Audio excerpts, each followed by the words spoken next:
teman-teman, selamat malam.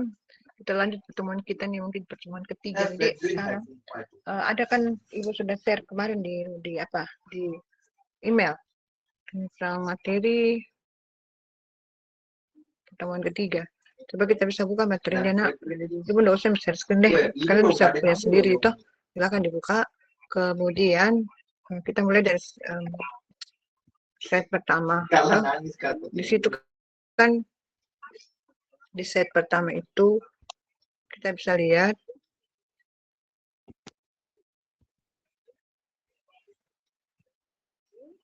kalian bisa lihat coba di slide pertama.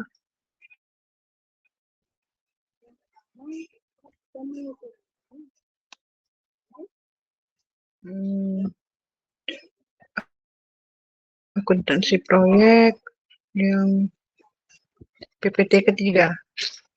Di situ kan sebenarnya yang dijelaskan di materi ini adalah tentang bagaimana pelaporan kita, tahapannya itu apakah kita mau per periode sesuai dengan termin ataukah kita mau nanti sekaligus. Tapi menurut Ibu, semuanya bisa kita pakai, tapi yang lebih hasilnya lebih maksimal atau lebih bermanfaat itu adalah jika kita step by step setelah kita mendapatkan termin, karena dari termin itulah yang akan kita isi di dalam laporan akuntansi kita bahwa berupa penerimaan atau pendapatan, ya. Jadi kalian bisa lihat di situ ada perbedaan akuntansi reguler dan akuntansi konstruksi. Ibu skip saja, nah. Jadi ini cuma 9 slide. Sebenarnya ini harusnya pada malam yang lalu itu tergabung ke sini, tapi nggak apa-apa, kita terlambat satu file ya, satu pertemuan. Nah, kalau kita lihat di sini di slide pertama itu akuntansi reguler, akuntansi konstruksi. Di situ kan dari kemarin-kemarin sudah jelaskan bahwa perbedaannya di mana. Jadi ada di sini paling perlu digarisbawahi adalah pendapatan diakui berdasarkan kemajuan proyek seperti metode presentasi penyelesaian. Jadi kita mengacu yang itu. Kalau akuntansi reguler dia berupa barang saja, berapa barang yang masuk, berapa barang yang keluar. Tapi kalau kita berhubungan dengan persentase penyelesaian. Jadi mulai dari step by step, ambil uang muka, terus uang, karena kalau kita ambil uang muka, terus uang muka itu berapa yang digunakan untuk pembelanjaan untuk mencapai target berapa persen di lapangan, seperti itu, ya. Nah, di sini laporan keuangan reguler lebih fokus pada ringkasan kinerja keuangan. Sedangkan kalau akuntansi konstruksi itu dia mencerminkan status proyek secara akurat, termasuk laporan dan kemajuan dan estimasi biaya. Lalu akuntansi biasa itu kewajiban cenderung lebih sederhana terkait dengan bidang atau kewajiban jangka pendek. Namun kalau di akuntansi konstruksi itu sering berurusan dengan kontrak jangka panjang yang mencakup pembayaran bertahap. Ada retensi dan kemungkinan perubahan biaya proyek selama durasi atau waktu kontrak. Ya. Nah, itu harus diperhitungkan dalam laporan keuangan karena kan kita per proyek. Jadi proyek selesai, laporan keuangan juga selesai. Tapi kalau perusahaan reguler, dia akuntansi reguler, selama pabrik itu masih buka, toh selama itu berarti akuntansinya jalan terus, ya. Di akhirnya itu nanti kalau tutup di pabrik berarti masih berpuluh-puluh tahun. Jadi arsip-arsip akuntansi mereka itu mulai dari tahun berapa ada. Kecuali kalau ada aturan bahwa kalau dia 5 tahun lalu sudah bisa dimusnahkan, baru mereka musnahkan seperti itu. Itu untuk akuntansi reguler, ya. Kemudian akuntansi biasa itu mengakui biaya ketika terjadi atau di saat barang jasa diserahkan. Namun kalau di akuntansi konstruksi itu biaya diakui berdasarkan kemajuan proyek dan dapat dicatat sebagai biaya langsung. Ya, kan kemarin kita sudah bahas apa itu biaya langsung. Kemudian atau overhead terkait proyek yang sedang berlangsung. Jadi kita ini kalau bikin akuntansi ini cash flow kita itu penampakannya itu adalah dilinkkan dengan progres proyek kita. Manakala uang yang dibelanjakan atau uang yang keluar itu ternyata over budget, maksudnya melebihi dari yang direncanakan, lalu kemudian ternyata toh penyelesaiannya masih minim atau kurang persentase dari apa yang direncanakan, berarti itu ada warning di situ bahwa ternyata proyek kita ini mengalami masalah. Apa masalahnya?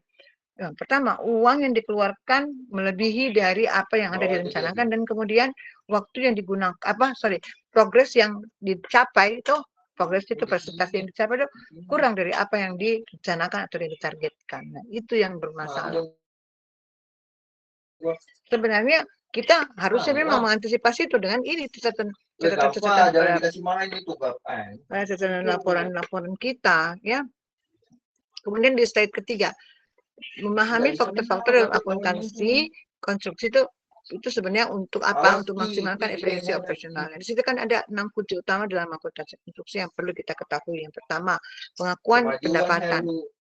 Jadi pengakuan pendapatan dalam akuntansi konstruksi itu dilakukan menggunakan data, misalkan dua metode utama, ya, metode presentasi penyelesaian atau percentage of completion dan metode kontrak selesai atau completed contract, ya.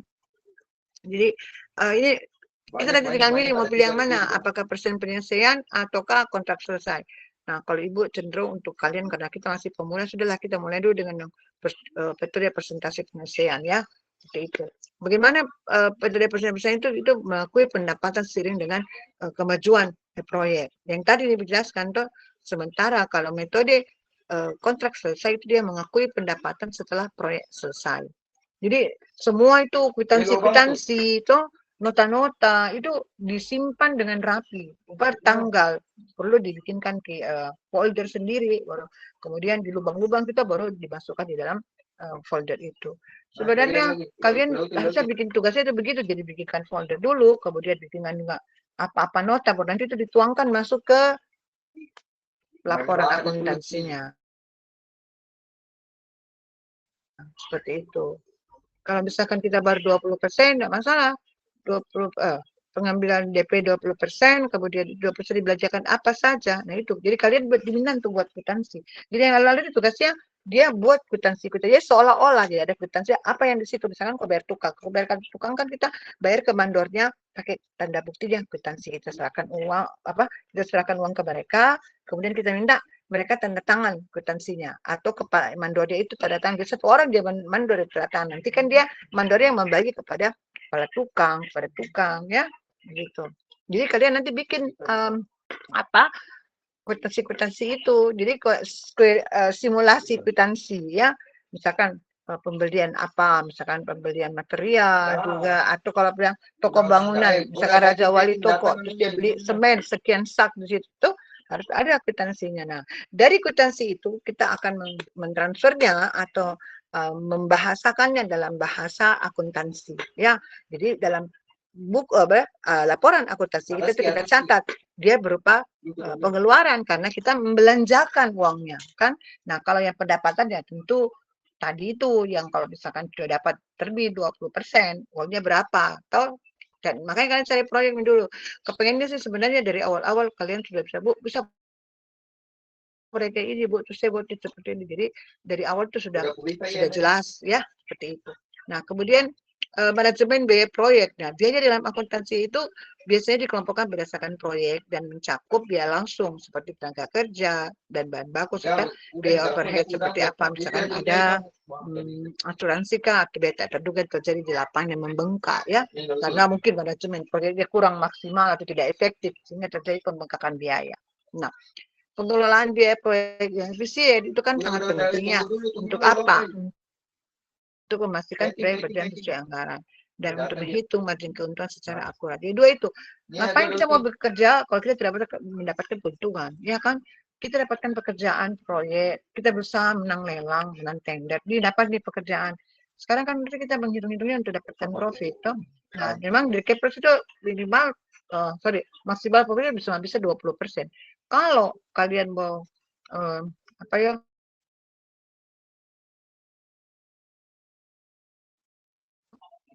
30% keuntungan itu dalam tanda kutip pasti kalian akan mengurangi mutu.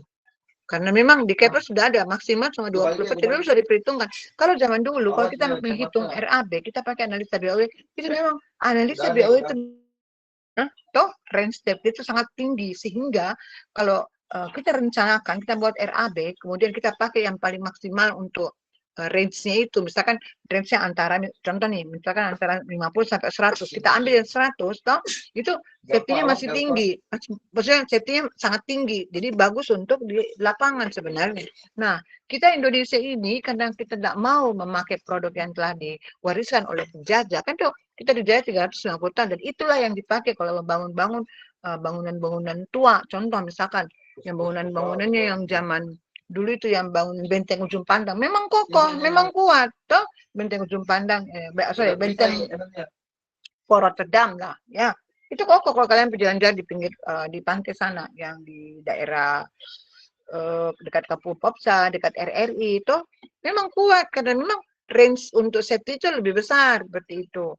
Dan kontraktor dulu juga itu kaya-kaya karena memang artinya dengan 50 misalkan tadi itu dengan 50 saja itu misalkan itu sudah aman toh, makanya kalau di rencana dia 100 tapi dia terapkan 50 ya masih aman juga dan tidak terlalu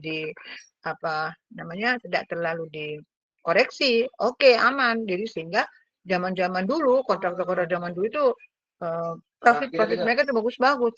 Lalu karena kita Indonesia tidak mau menggunakan produk dari BOW itu, Budget Rate of Weight atau analisa BOW yang diwariskan oleh pemerintah Belanda, hanya kita bikin standar nasional Indonesia. Standar nasional Indonesia itu betul-betul mepet dalam artian analisa yang dia buat itu agak ya hampir sama di lapangan lah, tapi makanya Ibu bilang paling misalnya maksimal 20%. Makanya kenapa kalau kita tender itu misalkan ada yang menurunkan supaya dia menang kan, dia menurunkan sampai 30%, tidak masuk akal.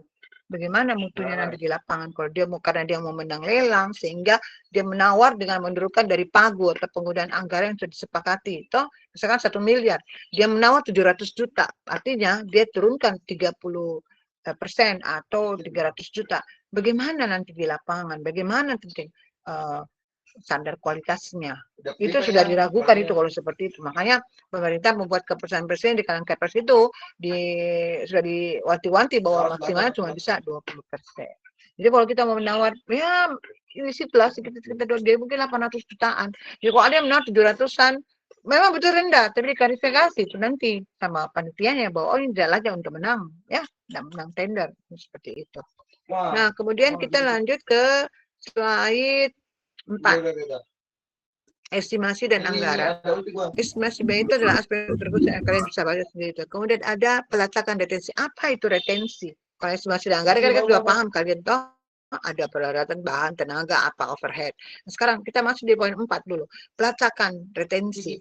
Nah, dalam proyek konstruksi itu toh ada bagian dari pembiayaan yang ditahan atau namanya retensi. Sehingga apa? Proyek selesai untuk memastikan kualitas itu ditahan hingga proyek selesai.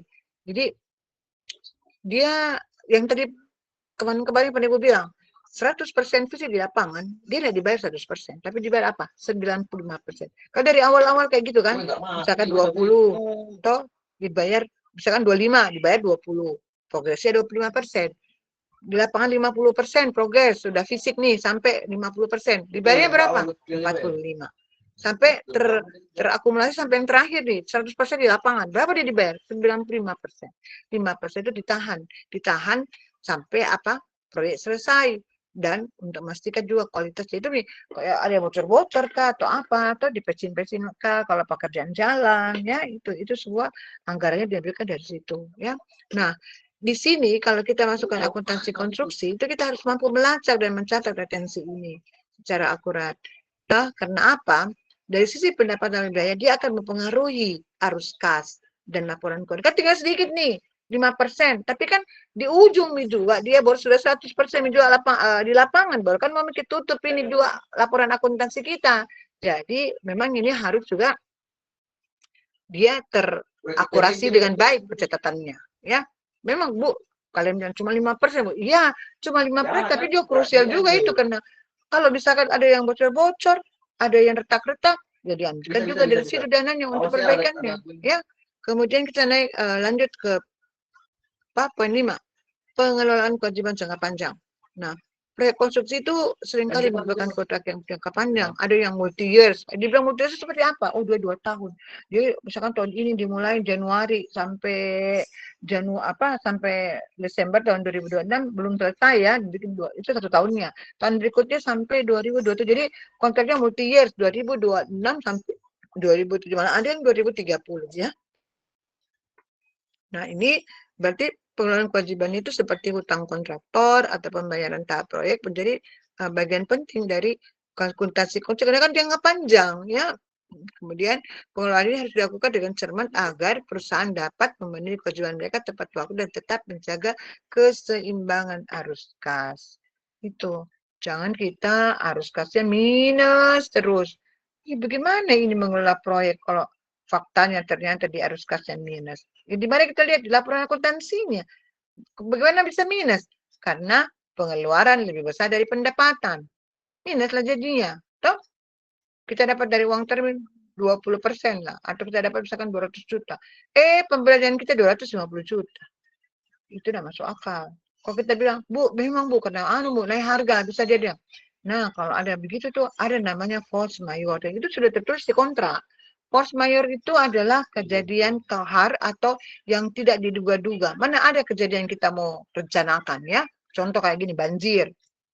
Terus krismon, ya. Inflasi naik ada inflasi ya, kemudian kebakaran. Nah, itulah semua gempa, hal-hal yang tidak terduga, banjir, gempa, kebakaran, krismon ya, itu hal-hal yang nyata terjadi itu, dan karena selama ini kan proyek berada di atas bumi ya, di atas tanah, sehingga kita tuh sangat dipengaruhi oleh kondisi hal-hal yang tidak diinginkan atau yang tidak direncanakan. Tadi force majeure atau kondisi kahar atau kondisi yang tiba-tiba suddenly seperti itu, tiba-tiba banjir, tiba-tiba gempa, tsunami misalkan, ya itulah yang menjadi bagian dari force majeure. Tapi kalau kita berharap bahwa ada penambahan biaya tanpa ada force majeure itu tidak mungkin, kecuali kalau memang kita cermat itu di lapangan. Misalkan nih jembatan, waktu direncanakan jembatan itu di bagian pirnya atau di bagian abutmennya lah. Waktu digambar awal, tuh kadang kan survei dulu di lapangan disurvei. Jadi sudah gambar abutmennya kiri kanan, kemudian pirnya aman, tidak ada pengganggu, tidak ada penghalang-penghalang, aman di abutmen digambar ya, digambar sesuai lapangan.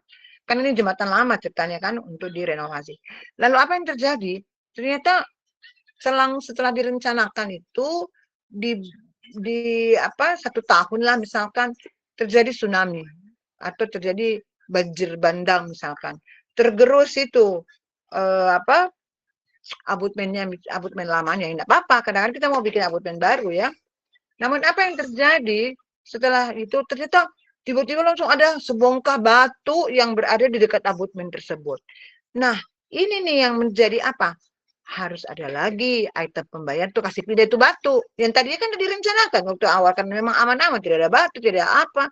Tiba-tiba ada bencana alam seperti itu. Itu namanya force majeure. Itu yang bisa dibuatkan kontrak change order atau CCO untuk membuat kontraknya menjadi di amandemen atau di adendum boleh, karena kan ada penambahan biaya. Kenapa ada penambahan biaya? Loh, tidak dihitung tadi ini RAB-nya, masih tidak masuk dia dalam perhitungan RAB tadi ini, yang ada batu besar yang dekat di abutmen. Nah, kalau tidak dihitung biayanya, masa kita sebagai kontraktor kita mau, ya sudah saya sumbang saja, tidak apa-apa keluar uang saya untuk, ya tidak seperti itu juga, karena itu ternyata adalah bagian kerja fisik ya, bukan kita juga mau jadi kontraktor, mau menjadi dinas sosial, tidak seperti itu. Jadi kita lihat di lapangan ternyata kita ajukan, karena biasanya kan perencanaan itu 1 tahun sebelum pelaksanaan. Jadi tender perencanaan itu lebih duluan. Kan kalau dibaca di manajemen proyek kan, proyek ada perencanaan, kemudian pelaksanaan, kemudian ada pengendalian di closing proyeknya. Atau kalau ini manajemen keseluruhan yang terlibat owner atau PPK dalam ini, ya sistemnya begitu. Mereka dulu buat apa? Tender perencanaan. Perencanaan apa? Contoh tadi ini kasus perencanaan jembatan. Turunlah, adalah yang pemenangnya ya. Jadi dia masukkan penawaran, dia ada pemenang. Misalkan konsultan A, misalkan, atau konsultan X lah. Konsultan X mengerjakannya. Apa dia kerjakan? Bikin perencanaan untuk jembatan yang baru, karena jembatan ini sudah tidak layak, misalkan sudah berpuluh-puluh tahun dari zaman dulu, ya. Dan kapasitas juga tidak memungkinkan lagi, karena bagaimana kalau berubah sudah berubah kondisi sekarang, jadi dibuat jembatan baru. Sayangnya begitu selesai perencanaan, toh 1 tahun belum, mungkin 6 bulan atau 1 tahun, terjadi bencana alam. Ternyata ada batu yang terguling dan dahsyatnya, toh dibawa oleh air banjir besar. Habis itu tersangkut di sampingnya abutmen. Tahu kan abutmen pondasinya pas mau masuk jembatan itu antara jalan terus mau masuk jembatan itu ada abutmen di bawah tuh pondasi kiri kanan, ya. Nah, itulah yang bisa kita ajukan CCO, jadi bisa ada penambahan biaya di situ. Tapi kalau bilang tidak ada apa-apa, terus tiba-tiba ujuk-ujuk kita mau menambah, itu hal yang salah, ya. Itu. Dan itu dibenarkan, makanya ada istilah amandemen, ada istilah addendum, ada istilah contract change order. Contract change order atau kontrak itu ada perubahan karena adanya tadi penambahan, ada addendum. Jadi kontraknya di amandemen, ada addendumnya. Nah, itu menjadi satu kesatuan, ada kontrak lama dan kontrak baru. Kenapa? Karena kontraktornya harus melaksanakan pekerjaan itu tadi, itu yang harus membersihkan kembali dari hal-hal yang mengganggu pelaksanaan nanti pada saat kita mau membuat abutmen. Jadi itu pemindahan batu besar itu misalkan itu, ya. Kayak juga itu di jalan tol di Cipularang, ya. Cuma Cipularang itu ada jalan tol di ada batu juga, tapi kayaknya tuh batunya nggak bisa dikasih pindah karena sudah berusaha di treatment lah supaya batunya itu bisa pindah, tapi sama sekali nggak bisa pindah. Sudah dicobakan pakai kemarin itu saya tahu ya, bulldozer apa atau kemarin sampai mau dipindahkan, tapi tidak bergemi gitu batu. Akhirnya ada mitos katanya, oh di situ tempat tempat semedinya apalagi Raja Siliwangi, ya. Katanya di situ tempatnya Raja Siliwangi bersemedi di batu itu. Nah, itu kalau kita lihat-lihat lihat berita atau yang mitos-mitos lah, ya. Nah, kemudian sudah pelacakan retensi, kemudian pengelolaan kewajiban jangka panjang. Nah, ini kalau yang kontraknya jangka panjang yang multi years, ya. Lanjut slide kelima, audit dan kepatuhan.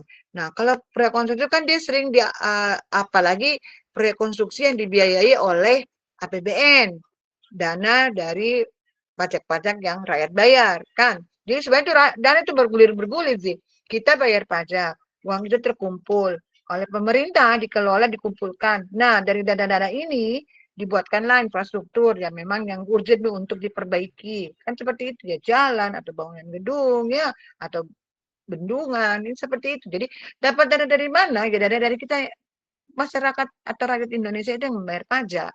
Seperti itu, ya.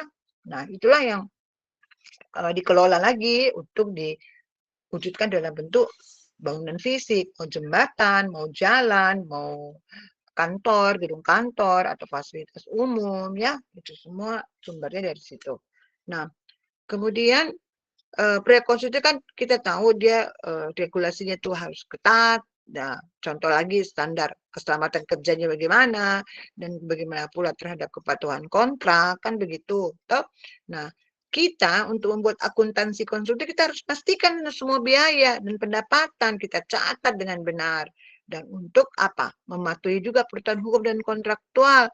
Dan kita juga kalau kita persiapkan dah semuanya, karena jangan-jangan kalau misalkan ada audit, ya, mungkin dilakukan oleh pihak ketiga, kita sudah aman karena semua sudah tersusun dengan terinci semua di laporan akuntansi kita, ya, seperti itu. Kemudian kita lanjut ke slide ke-6.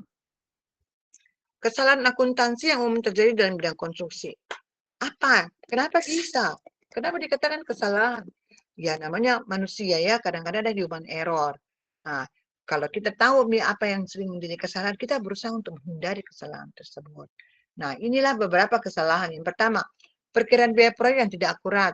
Ketidakakuratan ini sering muncul karena apa? Kurangnya data historis. Ini perlu data historis. Jadi jembatan itu memang ada juga data historis. Jadi bukan cuma orang sakit yang diperiksa dokter, toh kemudian dia masuk dia datang ke dokter A, kemudian dia sudah mendaftar, jadi ada atau ke puskesmas lah, di puskesmas ada data itu kan, historisnya, oh riwayat penyakit apa, pernah berobat apa, pernah sakit apa. Jadi bukan cuma manusia, tapi proyek pun mesti kita tahu juga.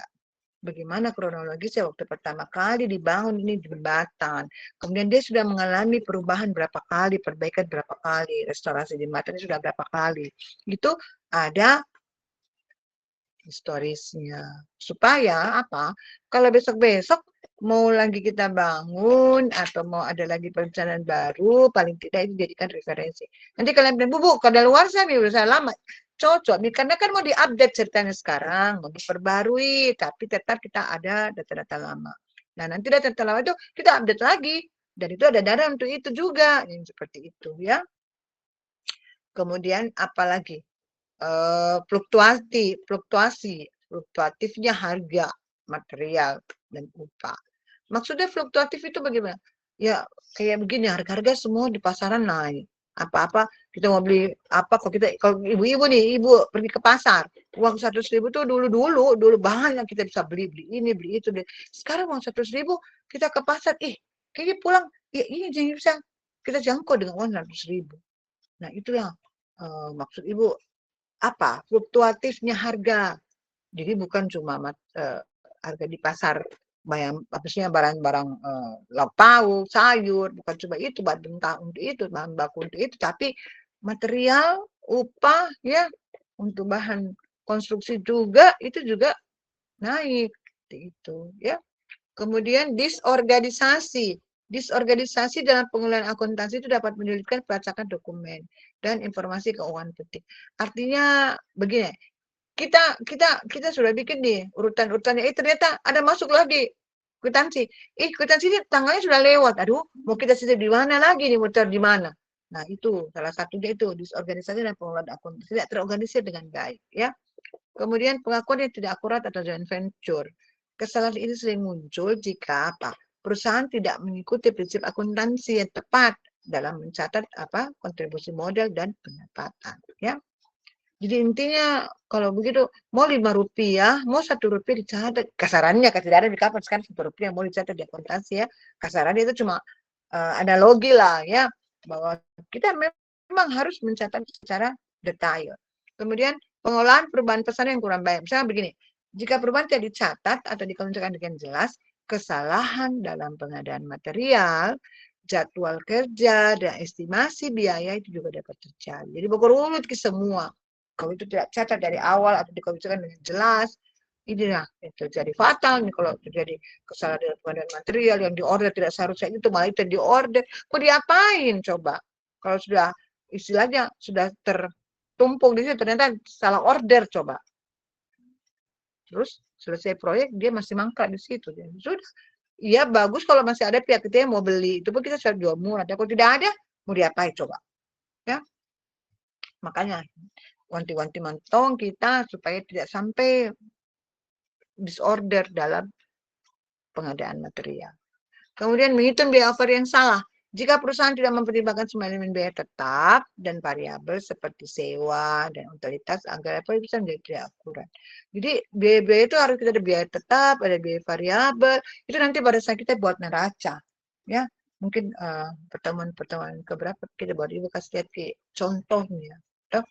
Sekarang kita masih berteori-teori dulu untuk membackup tugas besar kita. Ya. Lanjut. Tips terbaik dalam pengelolaan akuntansi bisnis konstruksi. Dalam bisnis konstruksi, pengelolaan akuntansi yang baik itu sangat penting untuk menjaga aliran keuangan tetap sehat dan memastikan setiap proyek berjalan dengan efisien. Nah, ini ada beberapa tips nih yang bisa membantu kita mengelola akuntansi bisnis konstruksi dengan lebih efisien. Pertama, prioritaskan ketepatan dan biaya pekerjaan. Jadi kalau akurasi menghitung biaya proyek itu sangat efisien, nah itu berarti proyek bisa berjalan sesuai anggaran.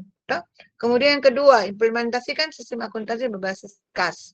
Jadi kita terapkan sistem akuntansi yang berbasis kas sehingga kita bisa mencatat transaksi saat uang diterima atau uang dikeluarkan.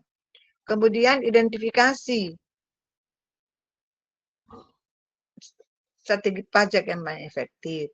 Jadi menentukan strategi pajak yang efektif itu penting. Untuk apa? Untuk mengurangi beban pajak dan meningkatkan keuntungan. Kemudian yang keempat, melakukan investasi pada software akuntansi untuk bisnis konstruksi. Nah, sebenarnya kalau kita punya perusahaan konstruksi, itu kita investasi lah dengan software untuk bisnis konstruksi. Ibu tidak mengajarkan software. Kenapa? Karena kita kan harus tahu dasar-dasarnya dulu apa itu, bagaimana kita membuat akuntansi proyek ya. Kemudian sebenarnya itu disarankan sih punya software. Kenapa? Karena ya untuk meningkatkan efisiensi pengelolaan keuangan. Nah, tadi itu retention. Sekarang kita coba lihat kalau retention yang tadi Ibu bilang. Ini penting juga ini retention. Itu sejumlah uang yang dipertahankan oleh pemilik perusahaan jaminan kualitas pekerjaan. Nah, dalam akuntansi itu retensi dicatat sebagai kewajiban hingga proyek selesai dan pemilik mendapatkan pembayaran. Ya, misalkan saat pekerjaan 100%, kontraktor dibayar maksudnya 95% ya, lalu bermohon untuk pengajuan pembayaran. Nah, pihak proyek melakukan administrasi untuk hal tersebut, lalu dibuatlah preliminary handover atau PHO atau berita acara serah terima pertama pekerjaan. Setelah selesai masa pemeliharaan yang bisa 30 hari kalender ya kan, itu kontraktornya mengajukan lagi finally handover atau berita acara serah terima kedua. Nah, setelah itu dibayarlah dia 5%-nya. Jadi kapan dibayar? Waktu di preliminary handover belum dibayar 5%. Jarak antara preliminary handover ke final handover itu dia di sini masih ada nih waktu. Itu dia harus melihat ada bocor-bocor enggak, ada retak-retak enggak. Di situ owner harus perhatikan dengan konsultan pengawas untuk bukan menekan ya, untuk mengingatkan kontraktor untuk memperbaiki dulu supaya bisa keluar uangnya yang retensi 5%. Nah, kita juga lagi menunggu-menunggu nih karena kita mau memasukkan di akuntansi kita, laporan akuntansi kita, ya. Nah, ini pendapatan, ini persentase sudah tadi ya. Ini pendapat ulang-ulang. Mungkin sampai situ dulu ya. Nanti lagi Ibu kirimkan kisah berikutnya nak. Terulang-ulang di ini. Ada pertanyaan sampai sini Kak? Saya Ibu mau bertanya Ibu. Silakan. Saya mau bertanya Ibu. Kan kita bicara mengenai perusahaan konstruksi Bu atau kontraktor.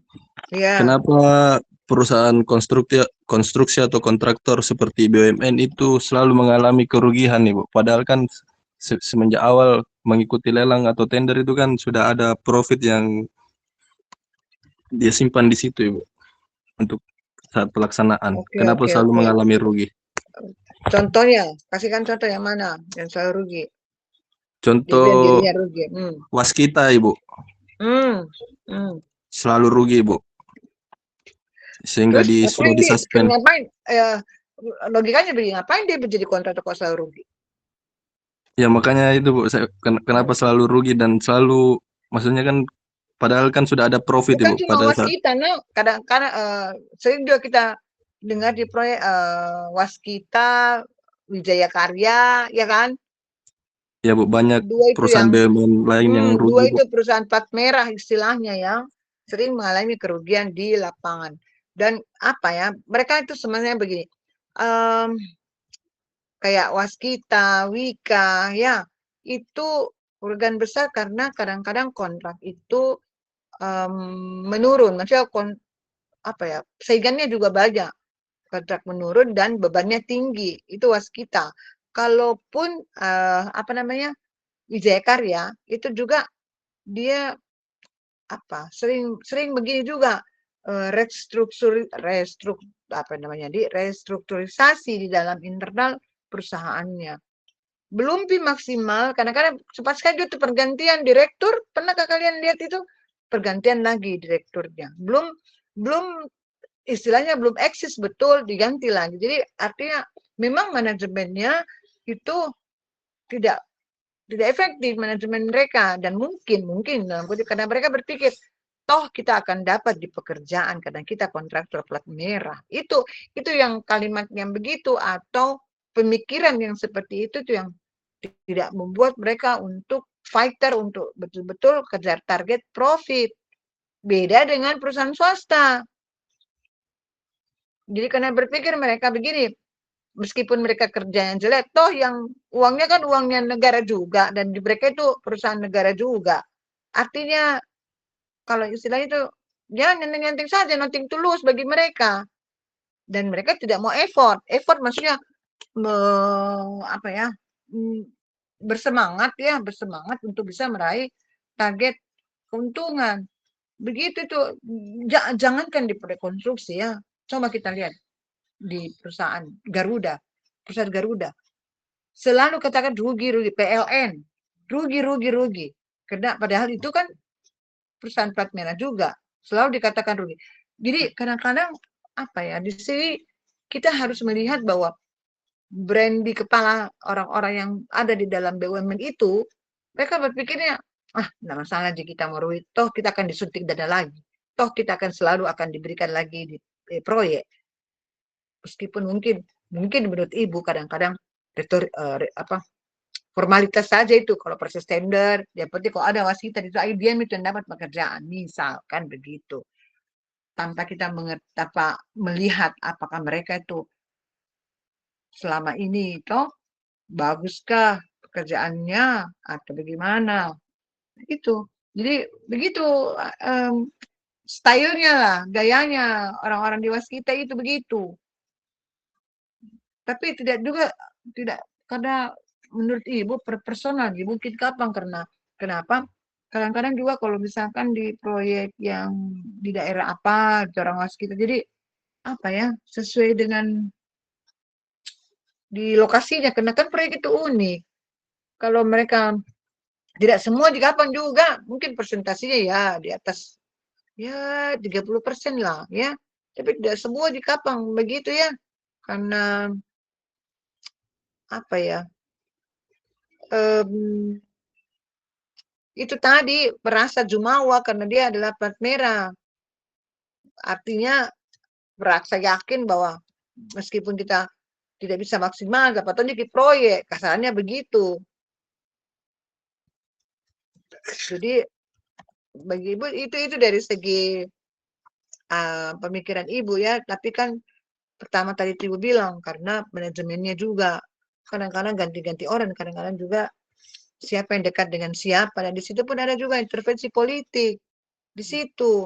Kemudian apalagi kadang-kadang beban dari penugasan dari pemerintah itu kan kadang-kadang tidak ekonomis, dan ya paling tinggi itu adalah manajemennya tidak profesional. Kalau kita bilang, Bu, kenapa dia bisa selalu rugi? Manajemen tidak profesional jadinya. Kenapa? Satu, kenapa? Ada kedekatan mungkin yang dijadikan manajernya di sana. Jadi tidak murni betul-betul fit and proper test. Kadang-kadang itu jadikan semacam retorika saja atau formalitas fit and proper test. Tapi ujung-ujungnya orangnya ini, partai politik ini, itu yang menduduki sebagai pimpinannya. Nah, sekarang di situ dia mengobong-obong, yang penting dia bisa mengambil sesuatu dari BUMN itu. Jadi makanya dibilang tata kelolanya buruk, ya begitu. Jadi karena tadi beberapa intervensi politik lah, apalagi. Jadi yang paling utama tata kelola yang buruk lah, tidak bagus manajemen mereka. Memang terus terang, tidak bagus. Kenapa? Karena itu tadi, ada yang tulus. Terserah ini kentok, mau jelek, mau tidak, kita akan dapat juga di proyek. Ya coba kalau swasta, jelek, mau kok tidak dapat di proyek. Makanya mereka gigih untuk berjuang, untuk bisa dapat kondisi dalam tanda kutip baik. Toh, kalau mereka, kalau BUMN, ya oke-oke saja. Karena uangnya dari mana, dia dari mana. Toh, dia yang dari pemerintah juga, karena BUMN, uang dari situ-situ juga. Jadi ya, cuma coba kalau ada pesaing yang ketat. Toh, pasti dia mau tidak mau dia punya kompetitor. Mau tidak mau dia harus berkinerja baik kalau ada kompetitor. Dan coba yang kalau pemerintah tidak pilih kasih, artinya di mana ada BUMN, jangan dong, pokoknya lihat betul-betul profesionalnya bagaimana.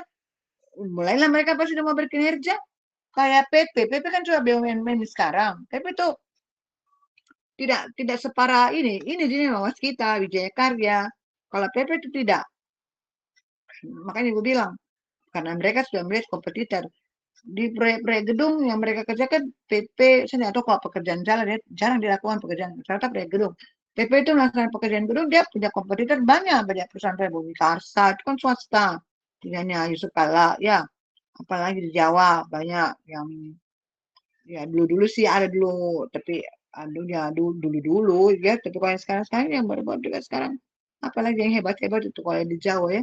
Karena sekarang banyak yang bermunculan kayak doa yang di Kalimantan itu Haji Isam. Jadi siapa yang dekat dengan ke orang politik, orang apa ya mungkin kan satu presiden atau apa itu kan semuanya susah untuk bilang dikatakan dia profesional kalau dia BUMN. Tata kelolanya buruk intinya. Kalau bilang kenapa Bu dia mereka selalu rugi satu, tata kelolanya buruk, dua intervensi politik.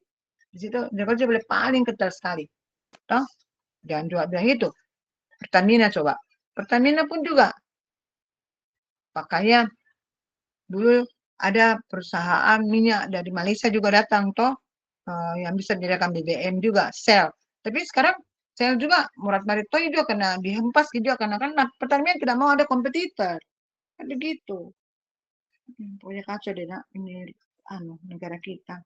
Kalian ini Gen Z yang harusnya mampu untuk semoga ke depannya tapi ya semoga lah kita tidak dijual. Artinya begini, semoga kita ini tidak bubar karena kita sekarang ibaratnya kan sekarang ada pemekaran-pemekaran toh begitu. Jadi moga-moga kita tidak kembali ke zaman dulu kayak negara serikat begitu ya. Jadi sendiri kotanya mengurus sendiri, kabupatennya atau provinsinya mengurus sendiri. Tidak mau pusat. Karena apa? Karena di situ dia tata kelolanya buruk pusat. Kenapa? Misalkan Papua kan banyak menghasilkan sumber daya alam, ada emasnya, ada apa, pokoknya banyaklah sumber daya alamnya. Kemudian itu kan Papua hasilnya kan dikirim ke Jakarta, misalkan di pusat nih. Di sana kalau di Jakarta kan apa hasilnya coba? Cuma industri hiburan dan apa? Iya kan? Nah sekarang dibelanjakan, maksudnya semua dikumpulkan dari seluruh Indonesia nih. Semua kemudian dimasukkan ke pusat menjadi APBN. Sampai di situ di pusat yang turun nanti kembali ke wilayah-wilayah yang sudah menghasilkan banyak besar-besar kontribusi nih, toh itu sedikit. Coba apa ndak mengamuk orang kok pikir ini ndak adil? Ya begitulah keadaannya. Makanya Ibu bilang, kita susah kita mau mencari yang betul-betul ideal-ideal, apalagi zaman-zaman sekarang ini. Itu yang Ibu takut sekali dengan keadaan ini. Contoh, dolar tambah naik, coba. Dolar sekarang tambah naik, kita tidak tahu di mana beberapa bulan ke depan, apalagi kalau mulai perang dunia ketiga, coba. Memangnya kita juga tidak dikenal imbasnya kalau ada perang dunia ketiga, kenal lah kita juga.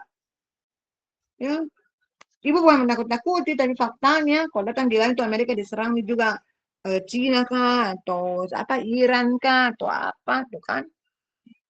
Oke, jadi tadi tata kelola dan manajemennya buruk ya, kesimpulannya. Apalagi intervensi politik, apalagi tadi Bu bilang beban penugasan pemerintah ya, sering itu memang BUMN ditugaskan menjalankan apa? Proyek infrastruktur yang tidak memenuhi skala keekonomian atau tidak untung secara bisnis. Itu memang sudah dikasih begitu sama pemerintah karena dia bilang ih punyanya Ji itu. Apalagi tadi tuh beban utang tinggi. Misalnya apa pembangunan infrastruktur di mana-mana, tapi itu dinaik dari utang. Toh terus sementara itu kadang-kadang ya apa dia jangka pendek, sementara proyeknya berjangka panjang. Hutangnya jangka pendek, proyeknya jangka panjang. Udah kembali, maksudnya tidak bisa kembali untuk menutupi hasil dari utang itu. Baru misalkan pinjamnya lagi dari Cina, waduh, ya baru alhamdulillah. Apalagi mungkin apa yang tempat Ibu baca-baca juga ada tentang dia tidak terlalu enggak bisa berkreasi karena dia sudah didoktrin sama pemerintah pokoknya harus begini. Ini tidak menghasilkan kalian bekerja saja begitu. Jadi tidak kreatif, enggak bisa menciptakan sesuatu hal yang berbuat inovasi di situ. Itu lagi anunya. Jadi bagaimana menjadi sulit beradaptasi dengan teknologi, baru responnya lambat terhadap sinyal pasar, jadi itu semua penyebab yang merugi mereka. Orang-orang sudah pakai misalkan BIM toh, orang sudah pakai BIM sampai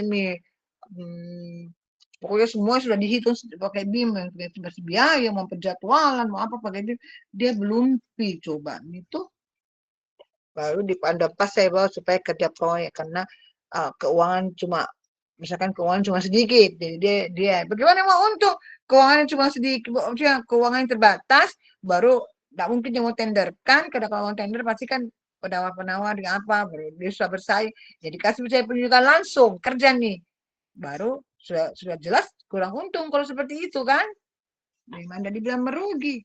Paling dari BUMN itulah intinya karena BUMN itu selalu apa ya diintervensi lah begitu ya, bisa dipahami? Bisa Ibu. Oke, ada lagi.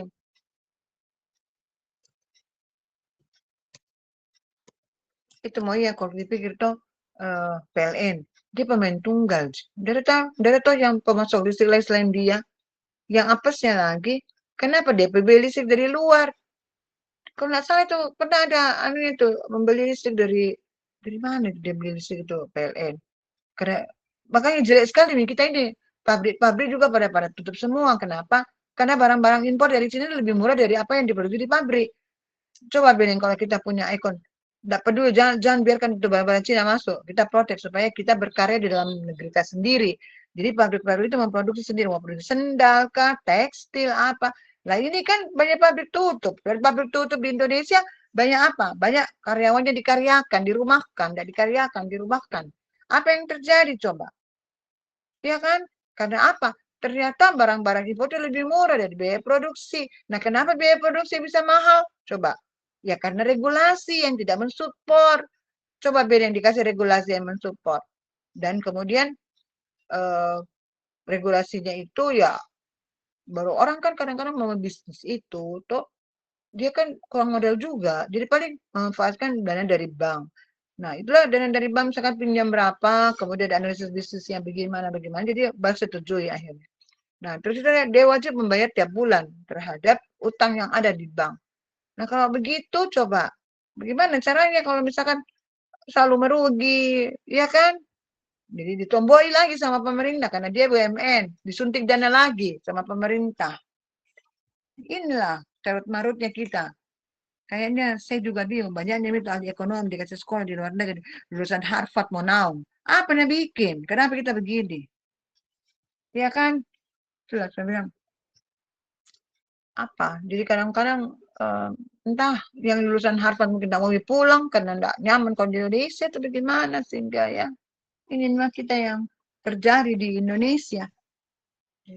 Kita tidak bisa berkembang dengan secara apa ya, secara produktif karena kita terlalu memberi kelonggaran, gempuran dari negara lain dalam dia ekspor ke kita impor. Itu kan maksudnya bagaimana ya? Kalau kita banyak mengekspor itu bagus, tapi kalau kita banyak mengimpor itu tidak. Dalam tanda kutip itu ini negara apa kerjanya? Ini negara artinya dia tidak mampu membuat produktif masyarakatnya. Apa yang dia bisa lakukan coba? Cuma menyuapi saja, memberi makan saja. Iya, tapi sampai kapan? Itu kita misalkan diberi makan misalkan MBG itu kan utang juga sampai triliunan coba. Ya, itu lagi masalah kalau misalkan biar Tommy kita utang toh bukan di kita yang nanti bayar. Nanti yang membayar itu adalah generasi mendatang. Tapi kan itu namanya mewariskan sesuatu yang tidak baik. Contoh juga WUS. Kapan kembali modal itu WUS? Jepang tawarkan lebih murah. Malah kita pergi yang lebih mahal di Cina. Karena aneh negara ini. Makanya di pundak kalian lah untuk kedepannya. Contoh juga itu di Morowali. Kenapa tenaga kerja asing lebih baik dari tenaga kerja kita? Iya kan? Baru lucu ada bandara juga di situ. Jadi dia keluar masuk ke negara kita tanpa ditahu bahwa ini orang dari negara mana. Terus apa tujuannya? Oke, kalau tujuannya kerjanya di Morowali misalkan. Ada tambang di situ. Tapi bagaimana kita tahu kalau dia datang dia potret-potret semua wilayah kita. Tahu karena kita tidak tahu nih apa sebenarnya misi utamanya mereka. Dia potret foto udara, ini sumber-sumber kita tuh apa? Coba. Ngeri Ibu. Kalau ya Ibu juga kadang-kadang ya sekelbatan lihat lagi YouTube. Aduh, bahayanya nih kalau seperti ini kadang. Sebenarnya intinya tuh kita berharap itu tenaga kerja Indonesia yang terserap supaya semua tidak ada pengangguran. Tapi apa yang terjadi? Kenapa kita malah biar tenaga kita juga impor? Baru dengar-dengar kata tenaga kerja yang datang dari sini itu sebenarnya mereka semua itu adalah tahanan, tahanan di penjara.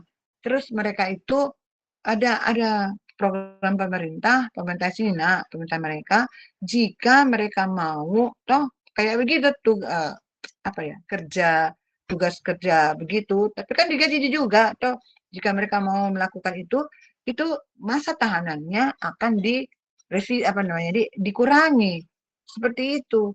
Bisa dengar ya teman-teman ibu gitu. Ya, nantilah kalian yang ini. Makanya banyak ada kemarin bentrok itu pekerja lokal di Kolaka, pekerja lokal saling bertanya gaji. Ternyata yang pekerja yang TKA itu tenaga kerja asing lebih tinggi gajinya. Siapa yang tidak mengamuk? Dia datang di negara kita, dia mengeruh juga di sini, kemudian dia istilahnya dia kerja di negara kita. Kenapa dia lebih dibayar mahal dibanding kita? Kan aneh. Ya kan? Kan saya bilang, kalau dia mau usir saja. Tidak bisa terjadi ngapa-ngapain itu pemilik perusahaan kalau rakyat marah, rakyat bergerak, dan usir semua orang asing yang datang ke Indonesia. Masa kita tidak bisa mengelola sendiri apa-apa tambang yang ada dalam bumi Indonesia? Harusnya kita mampu itu semua. Bukan mengundang orang asing pergi mengobok-obok negara kita. Apalagi Freeport coba. Itu sudah berapa tahun itu tambang emas kerjasama dengan Amerika coba. Kenapa bukan kita sendiri yang kelola? Iya kan? Padahal kita sudah sebenarnya mampu. Ya, di situ ada lain. Betapa kurang kurang pekanya pemerintah ya dalam mengelola sumber-sumber daya alam yang ada. Contoh itu yang banjir Sumatera begitu nih. Tidak peka berapa ribuan masyarakat atau rakyat yang jadi korban. Dengan gara-gara apa? Gara-gara ada penebangan hutan di sana. Gelondongan semua itu kayu-kayu yang dari hulu mungkin itu ke hilir dibawa oleh air. Itu kan kasih lihat dan coba lihat. Baru dia tumpul, cepat diangkut pakai truk. Datang banjir. Jelas ya, itu kan gunung-gunung juga, pohon-pohon itu kan juga penahan banjir ya akar-akarnya. Jadi kalau kau gunduli begitu ya, sudah nih. Tidak ada yang bertahannya. Ada semua yang repot, kesian yang terima jeleknya itu masyarakat. Mereka tidak tahu apa-apa. Tiba-tiba sementara dalam tidur lelapnya ada banjir bandang yang tidak apa-apa kok cuma air. Lah ini banjir yang berdatangan dengan kayu-kayu yang besar-besar menghantam rumahnya orang, tidak hancur rumahnya orang. Apalagi kalau ketemu orang-orang sementara lagi lewat atau lagi tidur dihantam sama itu kayu-kayu, balok-balok itu. Bukan baloknya, gelondongan. Besar, bagus kalau balok kan bisa 223 kah, atau 35, 46. Ini deh masih kambium yang lingkaran itu, lingkaran kayu yang ada kambiumnya. Cuma dikupas saja di luarnya. Belum disensor untuk ada potong-potong kecil menjadi balok-balok. Itulah. Ya, kalian-kalian bilang nanti ke depannya berusaha untuk menata negara ini. Kita sebenarnya hebat, kita sebenarnya kaya. Tapi begitu nih kalau kita kaya udah salah urus ya begini jadinya. Yang kaya makin kaya, yang miskin makin miskin. Beginilah keadaan Indonesia. Kayak banyak orang kayaknya kuliah pindah-pindah negara, pergi di Kanada, pergi di orang Indonesia itu ambil keluarga di Kanada. Karena mereka mungkin merasa sudah merasa ada apa di Indonesia, bagaimana kita hidup dengan begini seperti kondisi ini ya. Oke, masih ada lagi kalau ada nih kita tutup dulu pertemuan kita hari ini dah. Ayo udah mengantuk sekali bandar tadi tadi ibu ada urusan banyak sekali pagi-pagi keluar nggak mengurus. Memang hari Sabtu tapi banyak sekali buat berikan ada kantor polisi tapi kan bukan tetap Sabtu ketika jadi beneran boso juga masih tetap Sabtu makanya saya nggak bisa dari pagi terus siangnya pergi lagi ada diurus lagi ini baru makanya oleng-oleng nih ibu oke ya sampai ketemu lagi nanti kalau Baik, tidak Bu. besok kalau usah lagi oke. Cuma kita harus bercerdas dia sama nanti tiba-tiba kapan ibu mana menjelita waduh baru kita pertemuan keberapa tadi mungkin nilai oke terima kasih atensinya assalamualaikum warahmatullahi wabarakatuh Baik, Bu. Waalaikumsalam warahmatullahi wabarakatuh.